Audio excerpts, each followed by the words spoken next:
The Girl Who Loved Wild Horses by Paul Goebel, winner of the Caldecott Award.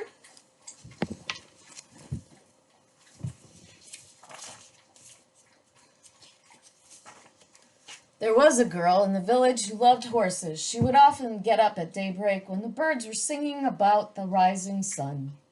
She led the horses to drink at the river. She spoke softly, and they followed.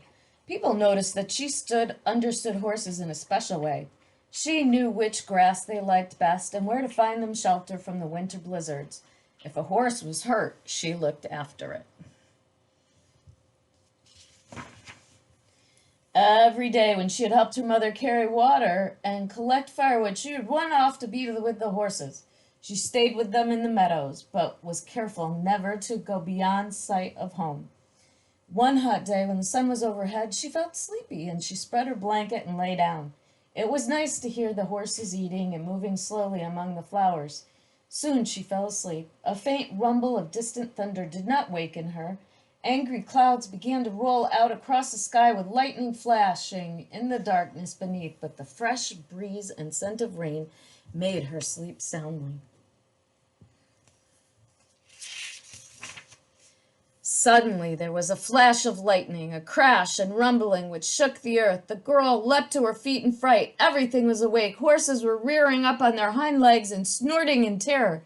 She grabbed a horse's mane and jumped on his back.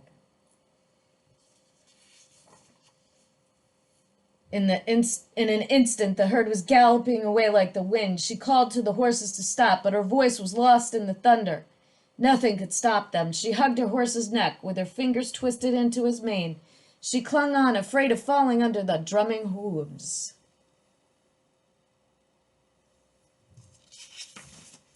The horses galloped faster and faster. Pursued by the thunder and lightning, they swept like a brown flood across hills and through valleys.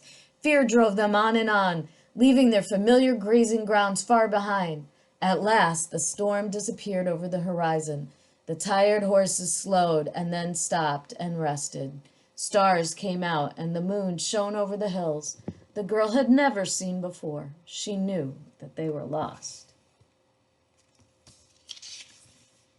Next morning she was wakened by a loud neighing. A beautiful spotted stallion was prancing to and fro in front of her, stamping his hooves and shaking his mane. He was strong and proud, and more handsome than any horse she had ever dreamed of.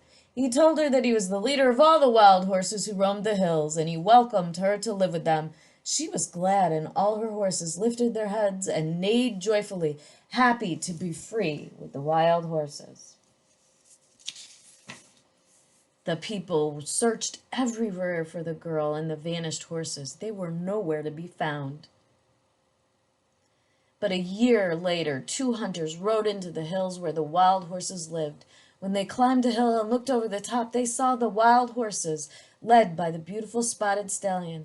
Beside him rode the girl, leading a colt. They called out to her. She waved back, but the stallion quickly drove her away with all his horses.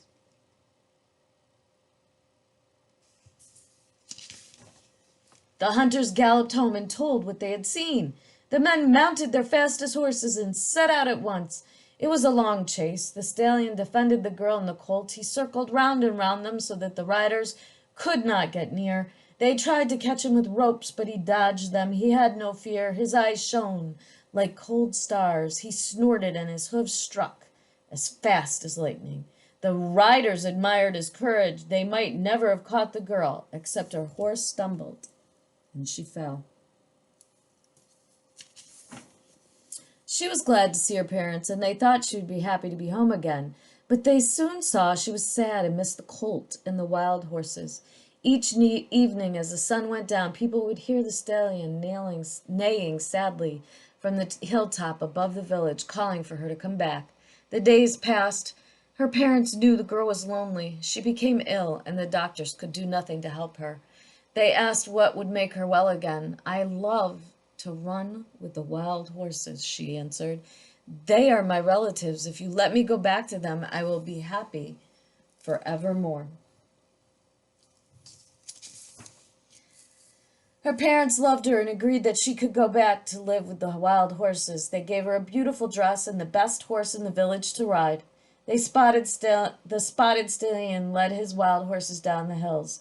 The people gave them fine things to wear, colorful blankets and decorated saddles. They painted designs on their bodies and tied eagle feathers and ribbons to their manes and tails. In return, the girl gave the colt to her parents. Everyone was joyful. And then one year she did not return and was never seen again. But when the hunters next saw the wild horses, there galloped beside the mighty stallion a beautiful mare with a mane and tail, floating like wispy clouds about her. They said the girl had surely become one of the wild horses at last. Today we are still glad to remember that we have relatives among the horse people, and it gives us joy to see the wild horses running free. Our thoughts fly with them.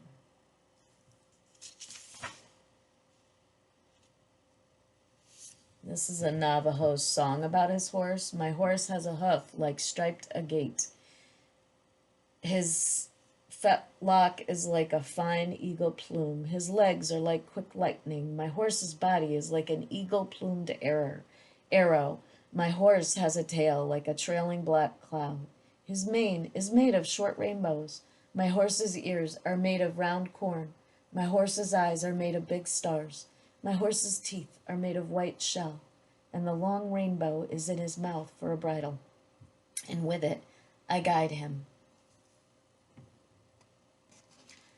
Black Elk and Oglala Sioux had a dream in which he had a stallion sing a song. My horse is prancing like they are coming. My horse is neighing, they are coming. Prancing, they are coming. All over the universe they come, they will dance, may you behold them. A horse nation, they will dance, may you behold them.